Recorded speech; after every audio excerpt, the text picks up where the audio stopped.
How you feeling over here? In the middle! Right here! Rest on resting!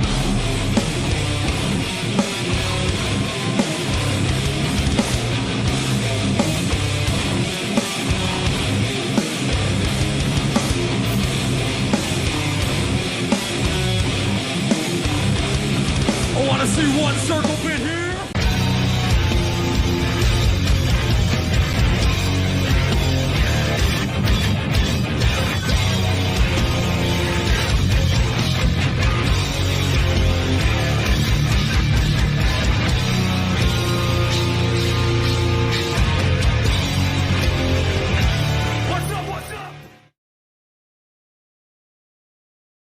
Ladies and gentlemen, boys and girls, breadwinners, thread spinners, and all those in between, you're now watching the T&F podcast with your favorite bipolar rock and roller, Mr. J. Curtis Strickland. Do me a favor, like, comment, share, subscribe, click on that bell for notifications. You'd be doing me a great favor. All right, so we got some upcoming shows in the pipeline. Damien Moyal from As Friends Rust, Morning Again, Shy Elude. It's going to be on the 3rd of March at 5 p.m. Eastern Standard. We've got just added Abby Schechner, Los Angeles comedian, very funny. That's going to be on the 6th of March. That's Wednesday at 5:30 p.m. EST, different time, but still pretty close. We've got Jeff Jenkins from Code 7. That's going to be on the 10th of March at 7 p.m., also a different time, so be wary of that. Brian Harris from Death Before Dishonor. That's going to be on the 17th of March at 5 p.m. And then John Marino from Circle Back on the 24th of March at 5 p.m. Eastern Standard Time. All right. So I want to introduce my guest. He's a very funny LA comedian. He's had the likes of opening up for Norm McDonald, Jay Moore, Tom Arnold, and he's current host of the REZA Riffts, which is a really fantastic podcast. I've been listening to a lot of the episodes. He's got some really great guests on there. So, ladies and gentlemen, without further ado, Mr. Keith Reza, what's going on, man? Hey, man. I really liked your cartoon. You like that? Yeah, I was thinking maybe you could hook me up with their cartoon guy. Well, it'll cost you $250, and it's from a guy in Pakistan. So. Oh my God, that's cheap for Pakistan, right? I know nothing of the animation skill set. So, but yeah, I'll definitely put you in touch. It's money well spent. So I'm glad you enjoyed it. Yeah, I don't see a lot of shows like that, so I thought that was cool. Well, I'll show you the old intro one of these days. It's I actually went and drove around LA and filmed it, and me and a buddy filmed it, and there's strippers and strip clubs and LA landmarks and all sorts of cool stuff. So, but I'm trying to go along a more sanitized route, trying to clean up my act a little bit. So I figured I'd do cartoon. You know, what better way, right? Well, you should definitely show me the first intro then. Oh yeah, for sure. I love strippers. Yeah, just don't date them. Oh yeah, you can never date a stripper, but they're fun to mess around with. Like if you go to a strip club, you could lie about everything because they're doing the exact same thing to you. Oh, 100%. 100%. You know, that's the thing about strippers too, is like, you know, they'll pretend like that. Oh, it's so good to see you again. Oh yeah, I love you. Da da da. You're such a handsome guy. In the back room of the club, they're all like, I just got that motherfucker's money. Ha ha ha. Well, yeah, for sure. The thing about me is like I look like the kid from 2.5 Men. So when I go to these strip clubs, I act like I'm a huge celebrity, and I tell them I'm on that show, and they're like, "Oh, what's your name?" I'm like, Angus Jones, you know. So like, I really go all out on it, and yeah, I get some free lap. You've been able to capitalize on that, get some like 50% off dances or something. I've gotten a few free ones, yeah. Oh, shit. Yeah. So I think I owe this kid some money. I don't know.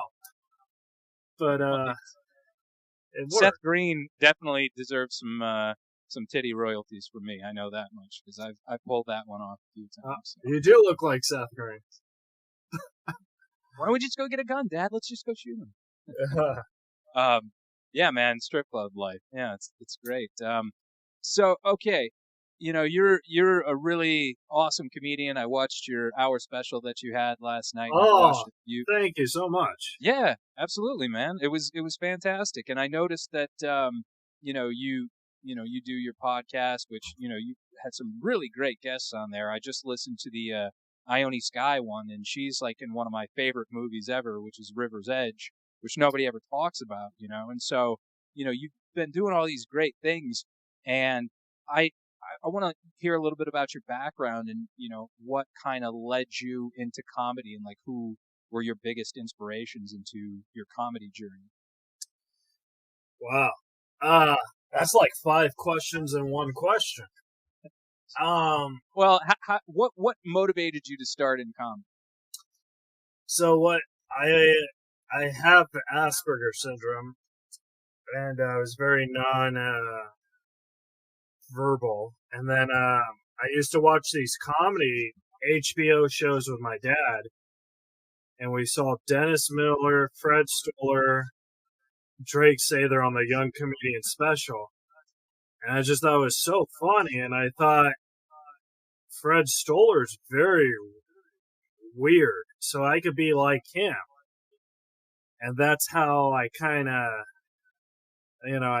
did it. I wrote jokes, and I went to open mics at coffee shops.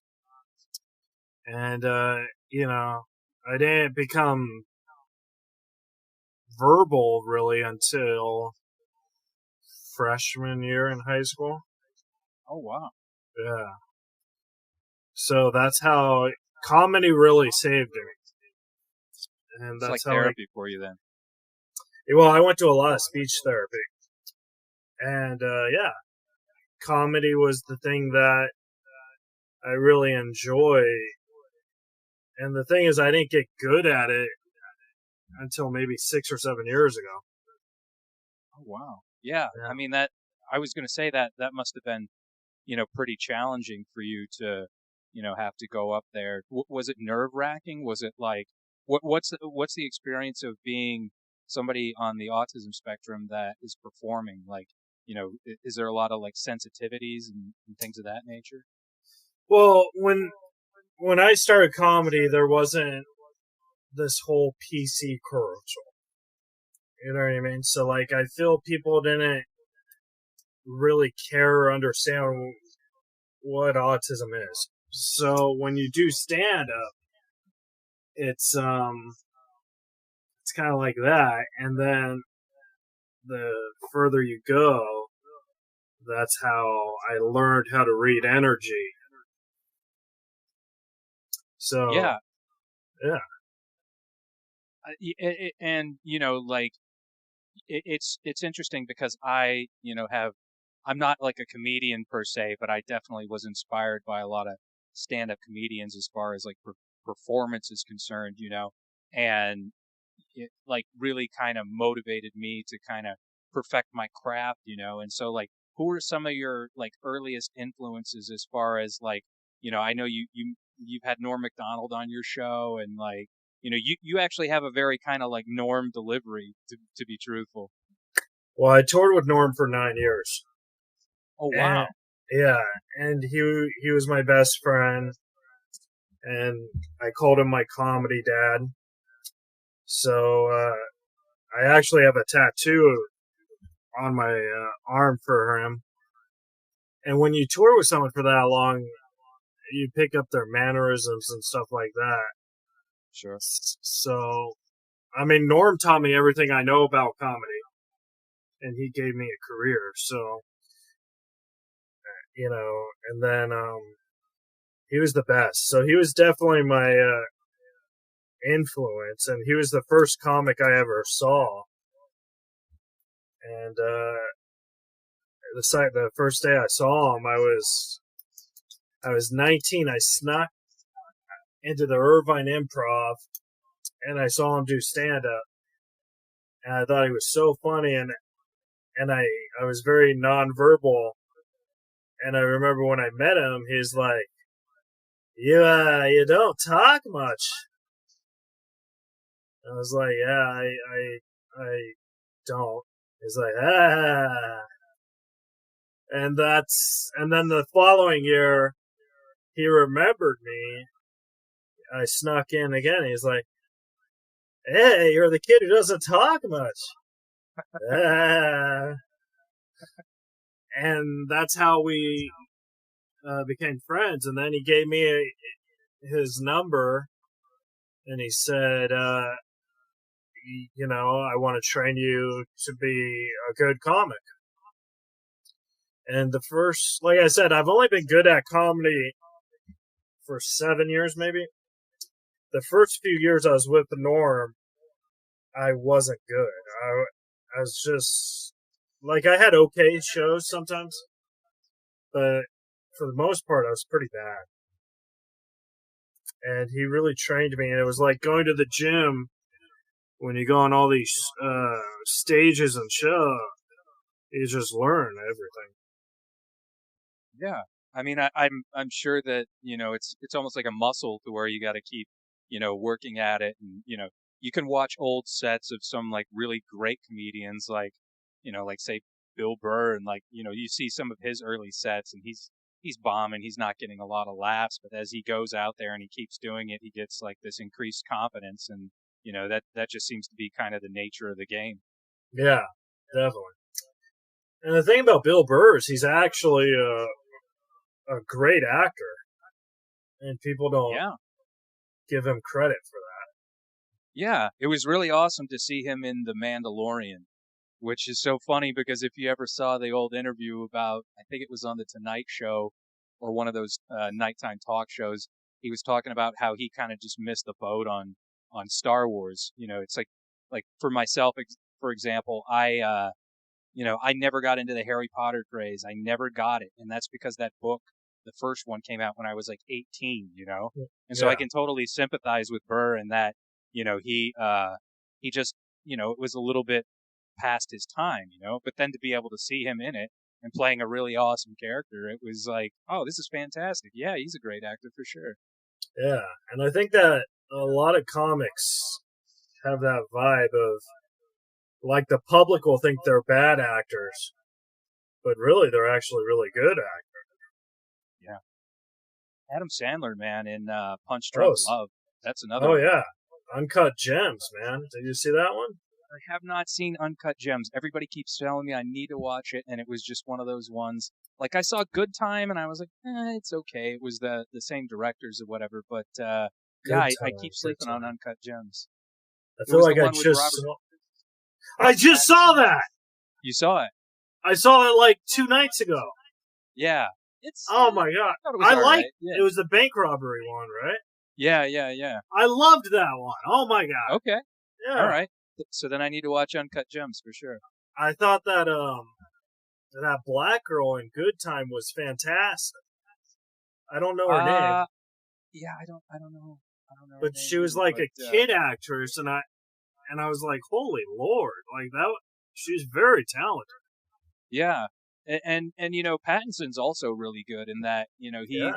I think he got kind of written off as like a pretty boy for a long time just because of the Twilight series, and then you watch him in like The Lighthouse and like Good Time, and I haven't seen the new Batman yet, but I hear he's really great in that. So yeah, Good Time. Yeah, that's funny.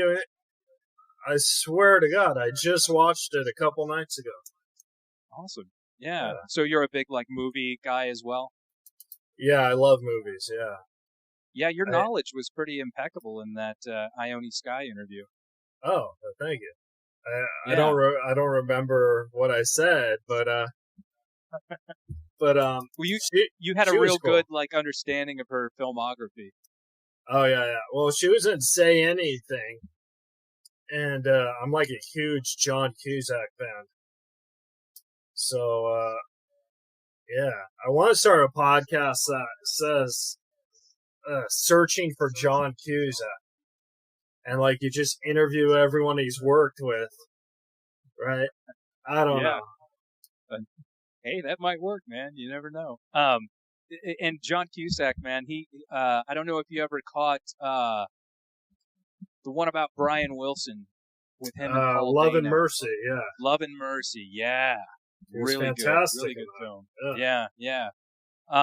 Now, as far as like new and like upcoming comedians, like who are you really like? Who do you think is really kind of making waves as far as new upcoming funny folks? Wow, that is a great question.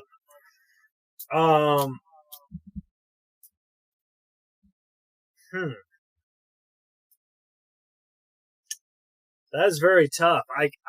I could name people who I started with who are now blowing up and who I think are good now, who I didn't necessarily think were great when we started. But Shane Gillis, obvious. Oh, he's great. And, Matt Rife, I really like. Yeah, he's funny. Yeah.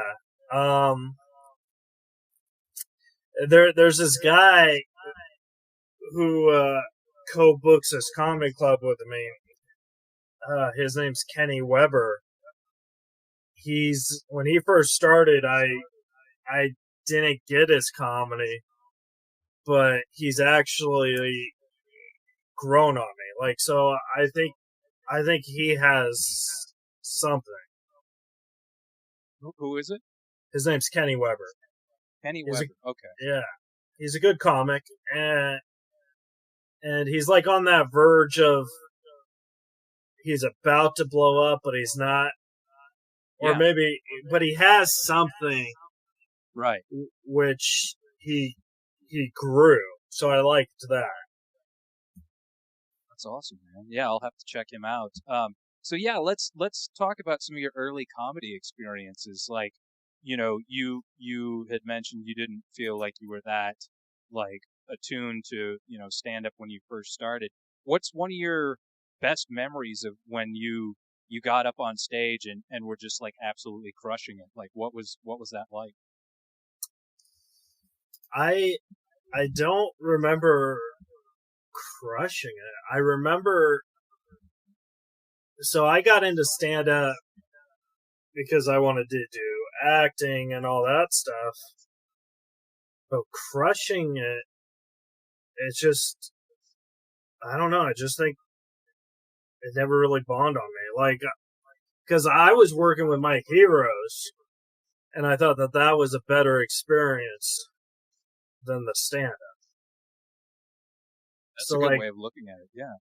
So, like, I would like write jokes for Norm and just see him do those jokes or something we wrote together. And I thought that was awesome. But me killing, I guess I just never really thought of it like that. There are comics where when they kill it, they like, oh, I had the best set ever.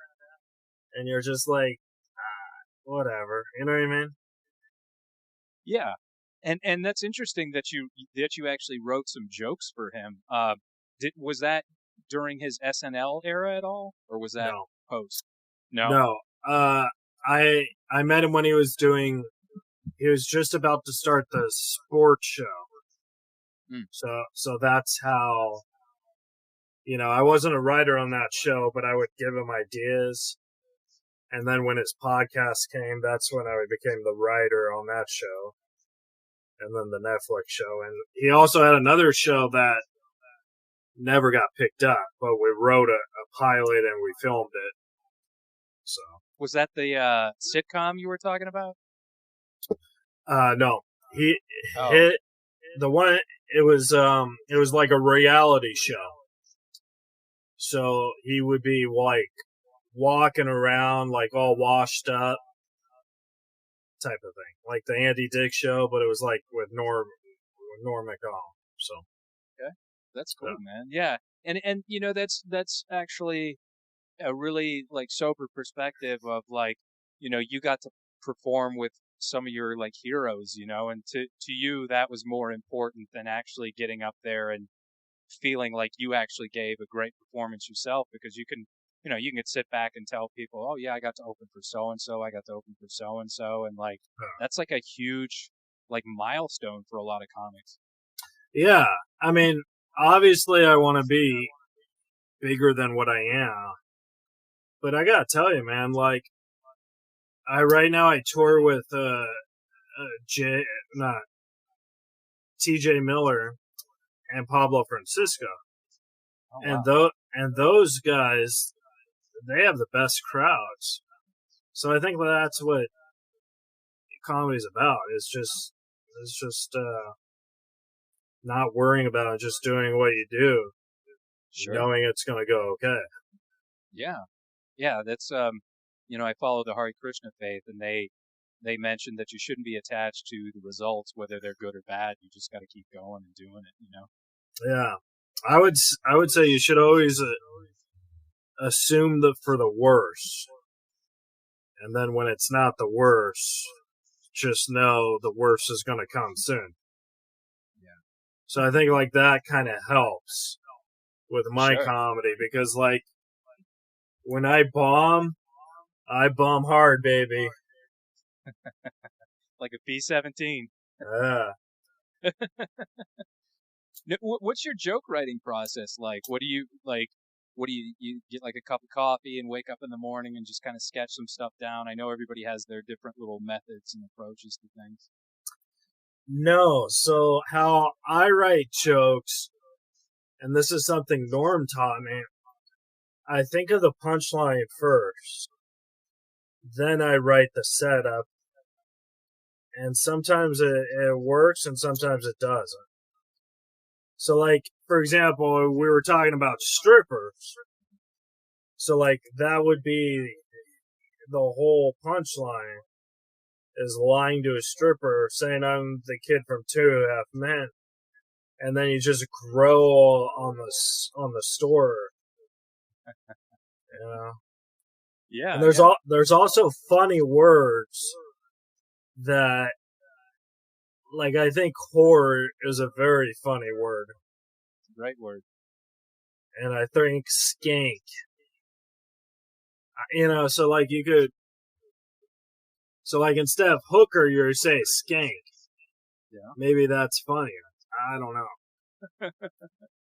It's the word itself is pretty like, you know, very crass, and I could see how that would definitely you know, kind of make the joke punch a little bit more. Yeah.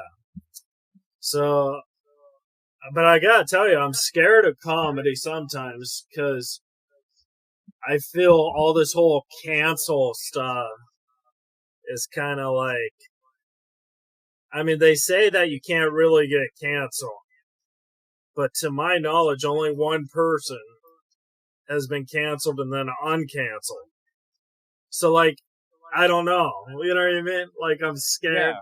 So, Yeah, I mean, I know that a lot of comedians kind of go through that because they, you know, with comedians, they tackle sensitive issues and sensitive topics, but they try to make light of them by making jokes out of it. And some yeah. people just don't get the jokes, and it's like, well, maybe you shouldn't watch stand-up comedy. You know, maybe you shouldn't be so offended because I mean, you look in like older eras of comedy where it's like, you know, like one of my favorite comedy specials of all time is Eddie Murphy's Delirious. And Right. half the stuff that he's saying on in that special on stage wouldn't fly in today's culture. You know, but do you feel like we're starting to experience some of a turnaround in that a lot of the people are kind of pushing, a lot of the comics are kind of pushing back on that, and we'll start to see somewhat of a cultural shift again to where we can just joke about anything and people won't get offended. Do you think that's going to happen someday?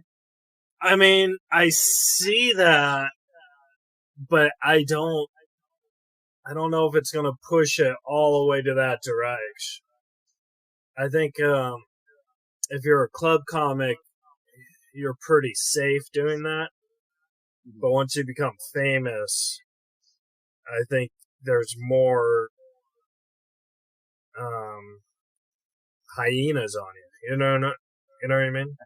Yeah, yeah. Because like my friend,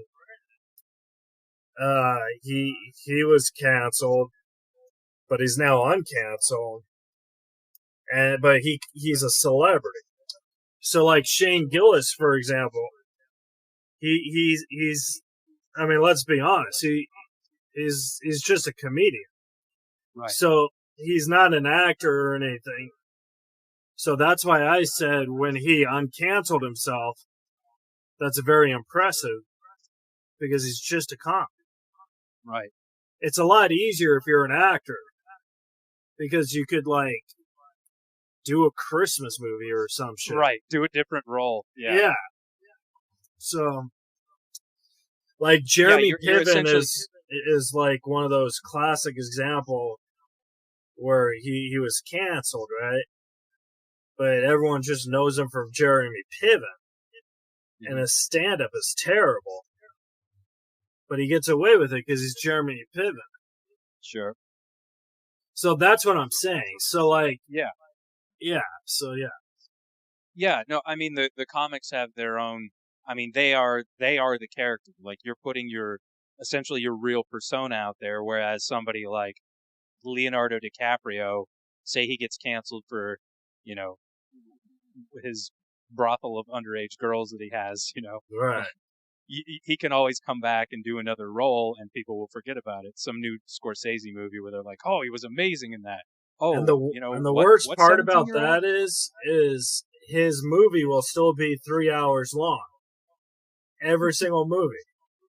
So it's kind of like, I don't know. Gives I've the audience enough time to... guy.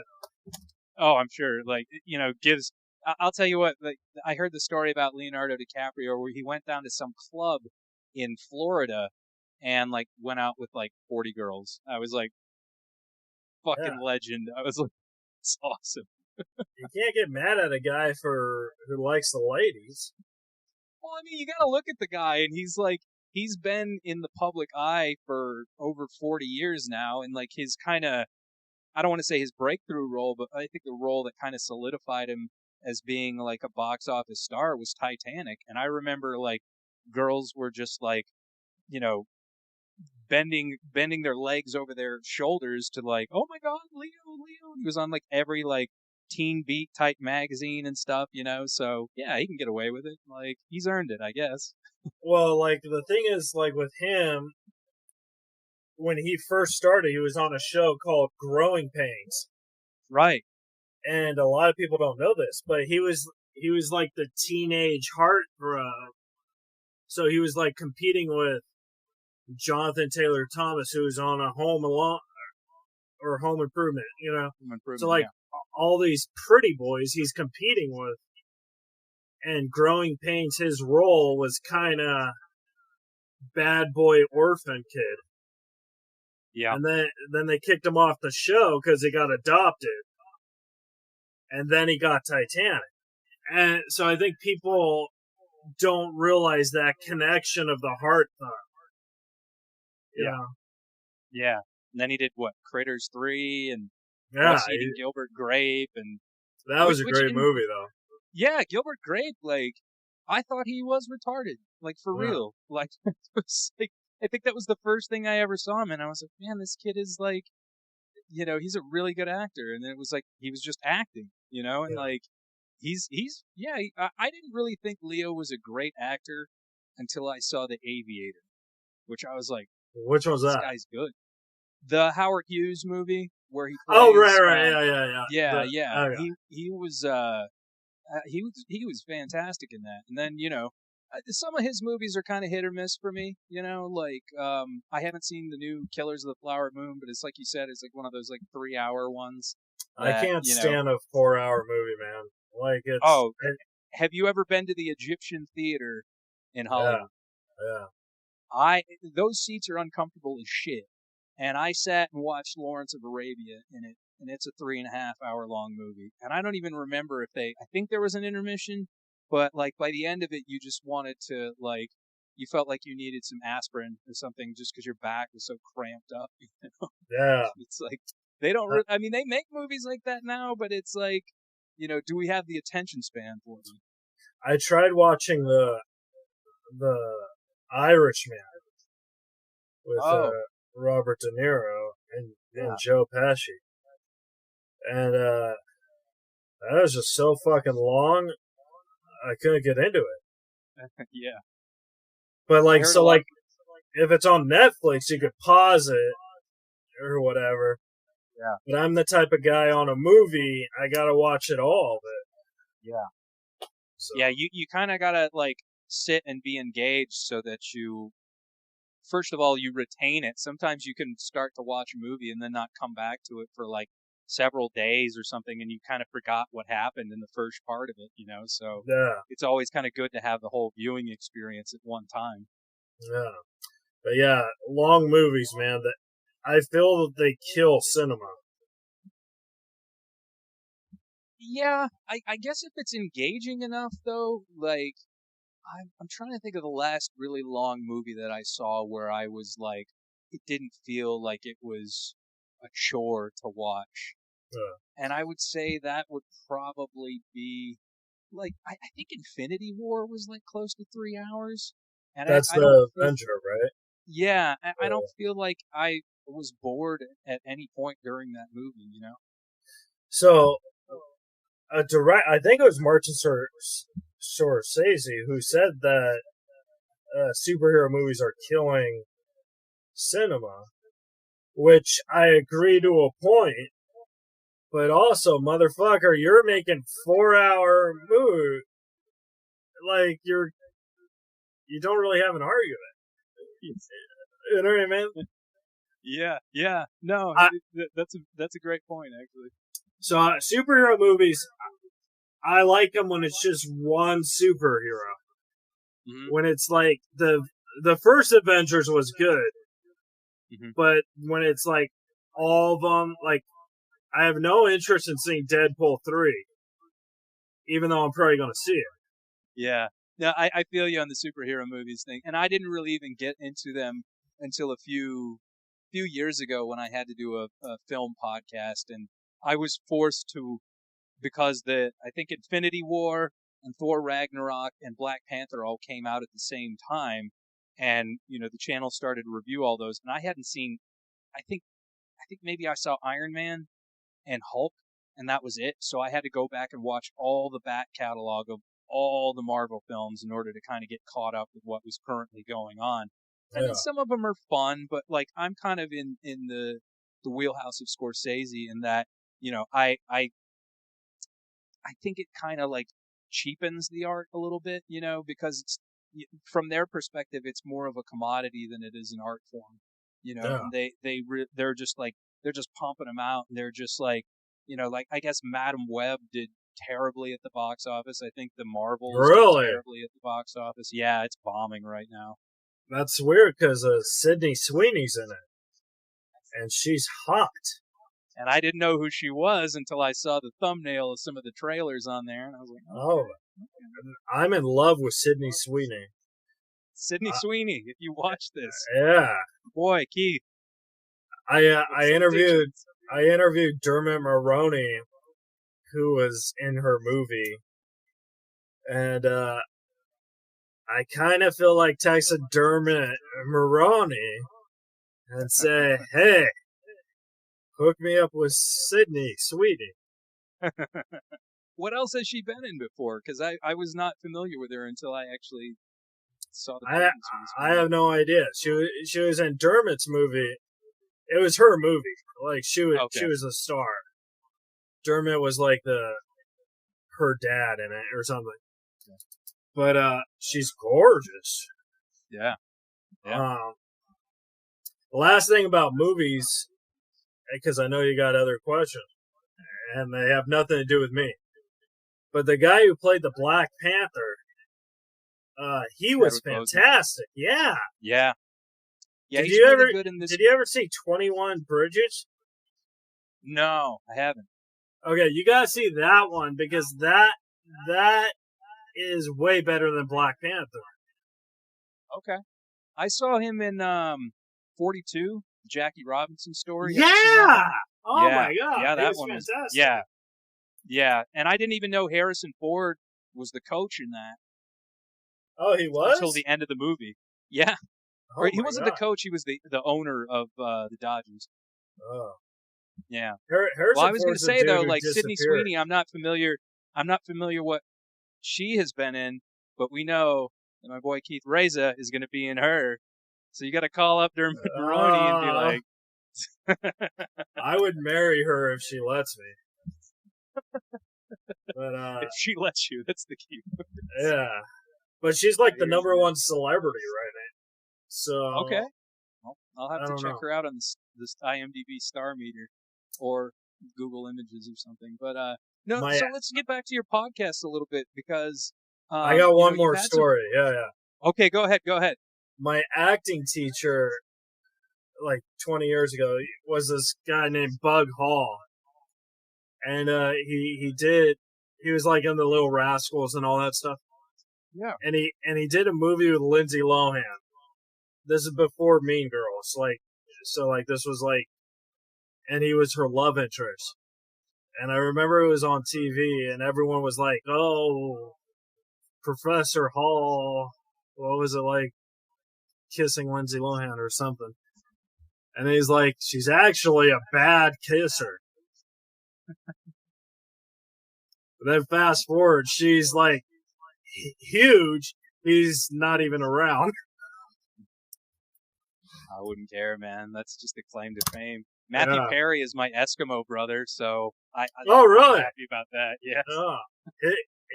He was great in Serving Sarah. I don't think I saw that one. You gotta see that. Yeah, but we shared whores, the skanks or whatever. Nice.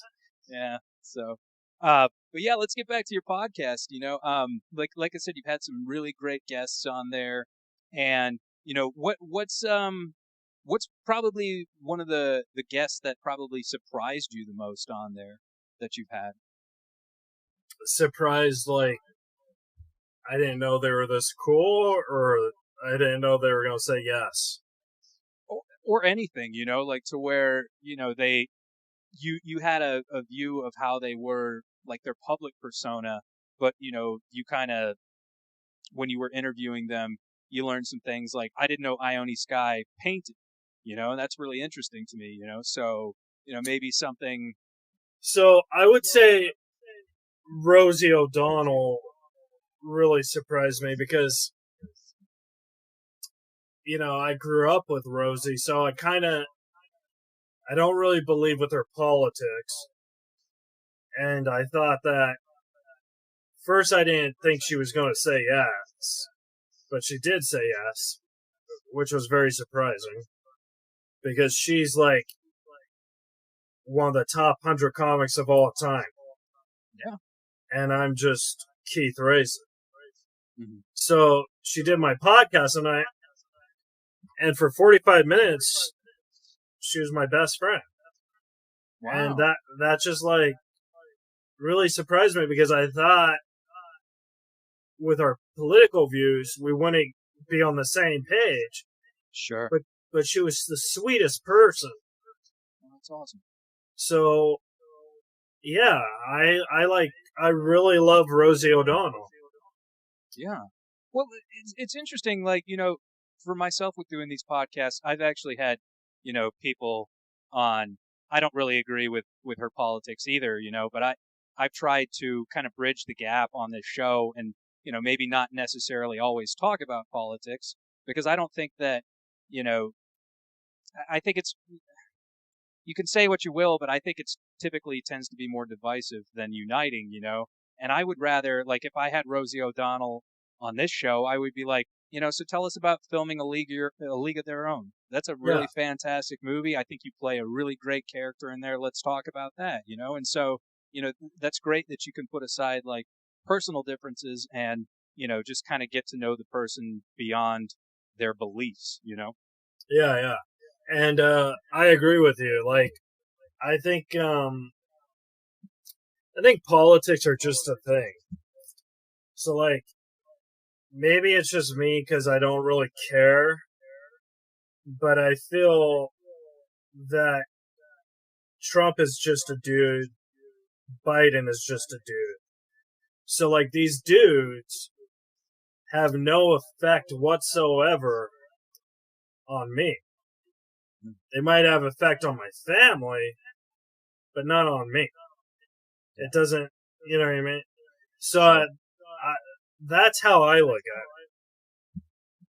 So, like, yeah.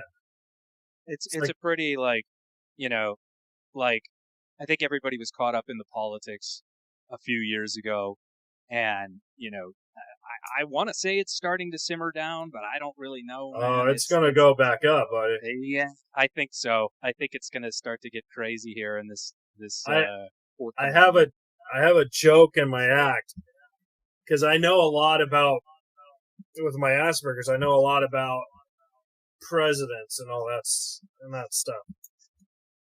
So the joke in my act that I'm doing is like, I don't get why Trump's complaining about fraud. Do I believe there was fraud? Yes. Do I believe that it was enough to change the votes? No. However, I also believe there was fraud with him and Hillary Clinton. So I feel you win some, you lose some, buddy. Maybe. You know what I mean? So, like, yeah. So, like, that's how I just think it's so hypocritical and ridiculous. Well, it's all kind of a big, you know, dog and pony show anyway, I think. And, you know, the real masters and overlords are a bunch of unseen, like, Sith lords, like villains that are lurking in the darkness, you know? Yeah, isn't that scary, too? It makes sense. You know, it makes complete sense. I mean, fuck, look at Klaus Schwab. You know, that guy is like, he looks like he's like Emperor Palpatine's right-hand man. Right. Who was the guy that Dennis Rodman was best friends with? That was Kim Jong. I don't know if it was Kim Jong-il or Kim Jong-un. It was one of the Kim Jongs, right? Probably both, yeah. Yeah, probably both. So, like, we're scared of these guys, but shouldn't we be more scared of Dennis Rodman? You know what I mean? Like, yeah, probably. Who's another one? Sean Penn going down there with Hugo Chavez or whatever. Yeah, we should be scared of Sean Penn too. Yes, I think so. I'd be scared of him. Sean Penn, though, that guy's a great actor. He is, man. Carlito's Way. Whoa. I Am Sam. Oh my God, I love Carlito's Way. That was great. Yeah, I Am Sam, man. That's a movie that, you know, not a lot of people. I had an acting teacher one time say that I Am Sam was kind of like corny and just very, like, you know, emotionally manipulative. I really enjoyed the movie. I thought it was good. I watched it with like a room full of like my friends one time, and we were all trying to like hide our eyes because we were like, "Oh, this is so sad." Yeah, it is sad. I think acting teachers, because I've had acting teachers do that to me too. When, I mean, not necessarily with that movie, but I don't know. I think that they're bitter. You know what I mean? It's kind of like comics, like fuck Shane Gillis for being on SNL. Yeah. You know what I mean? Like, you're like, and he's getting the last laugh right now. Exactly. And they got canned from the show, you know? Yeah.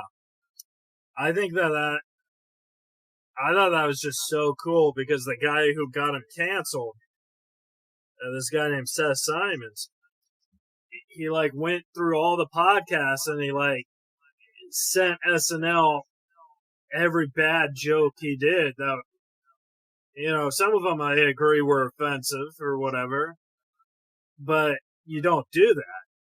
And now he's on SNL hosting. Seth Simons is like, fuck! You know? Yeah. I think it's a great win for comedy. Yeah. Isn't that weird how that works? Everything kind of comes full circle, you know? Yeah. It's the circle of life. What movie is that? I understand That's you. from Lion King is one of your Oh, favorites. Lion King, yeah. Yeah. Circle of Life. Hamlet. It's basically Hamlet, man. It is, yeah. Yeah, Dude, that was kind of thank the you era so that much for watching like that. Absolutely, man. Yeah. My special is, I mean, I love my podcast, but my special I feel is the best thing I've ever done. So it's thank you, fantastic, man. thank you so much for watching. Yeah. Do you have any plans to film any upcoming ones, or? So I did film another one. Okay. I'm not going to release it though because I have to refilm it because some skank was just talking the whole time and the material I have now I love more than Make It Happen. Like I think it's more darker and more edgier. Yeah. And I talk about losing Norm and losing Saget. So I think that there's a good message in it. But this lady just would not shut up. And it came to the point after 43 minutes, I was just like, I'm over it. You know what I mean? Did she know it was a live taping? Oh, yeah, she was a bitch. Yeah. Did you call her out during the special? Yeah, I even had security try and kick her out. But these security at these comedy clubs, they're wannabe comics or comics who are working at a comedy club. So they don't have muscle. You know what I mean? Right. So it's kind of, it sucked. I was really pissed off at the club. And I guess you could technically equate that to heckling. What's an experience you've ever had with a heckler? Aside from that, like how did you handle it? Well, see, with hecklers, with my comedy is very sophisticated that I don't really deal with hecklers. However, TJ gets hecklers all the time. So I don't know how to handle hecklers that well. I mean, I take notes and I think I could do it, but just my comedy, it's very clear that heckling just won't make sense. But I see guys on YouTube where they rely on the hecklers. You know what I mean? Yeah, Hofstetter, you know that guy? Yeah. Yeah, the redheaded Jewish, I think his name's Mitch Hofstetter. No, it's Steve. Steve, that's right. Yeah, but that guy's hilarious. Yeah, but so like, I feel there's certain comics where they need to rely on a heckler, and I don't think that's comedy. I think that's quick wit, spur of the moment type thing, but I don't think that's talent. I think there's a lot of which is why I don't like roast battle.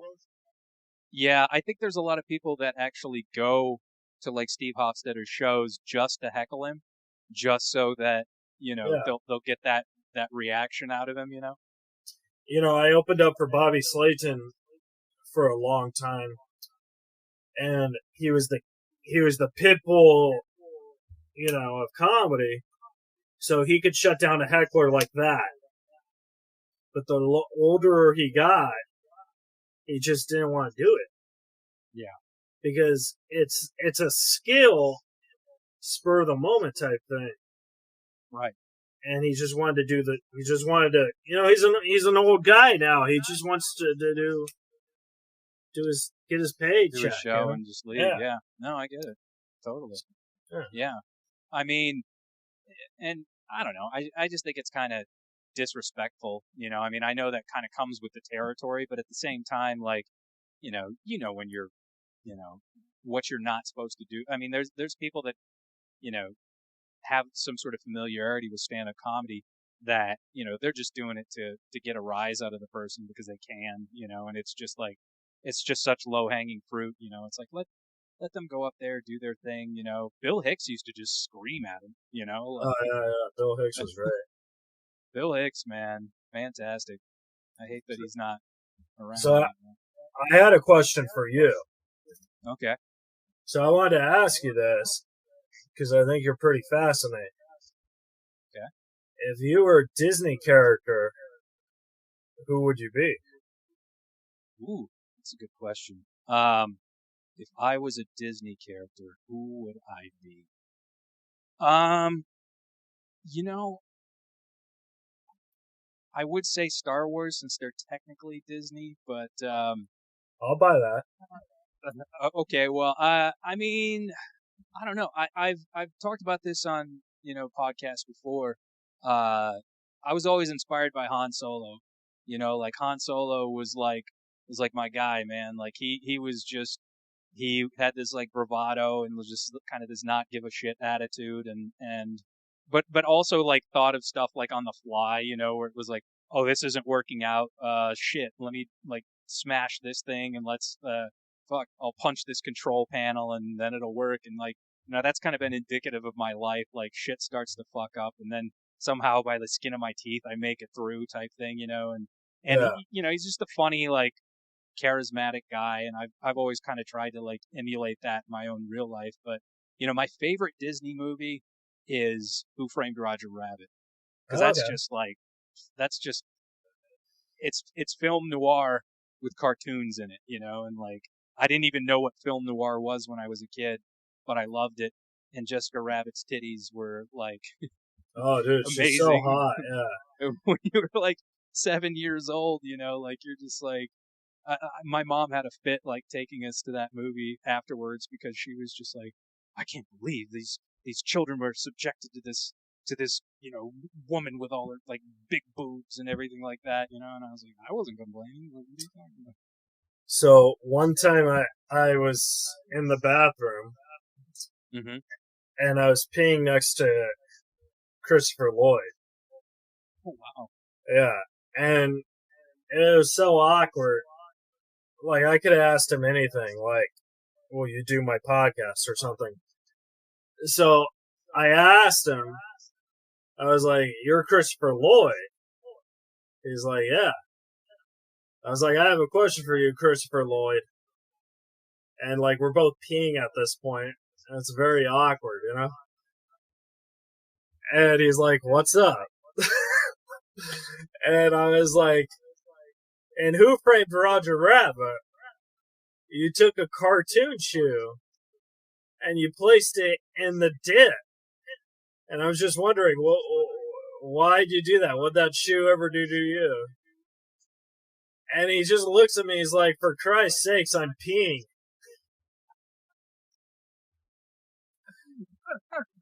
So I thought maybe that Roger Rabbit story would cheer you up.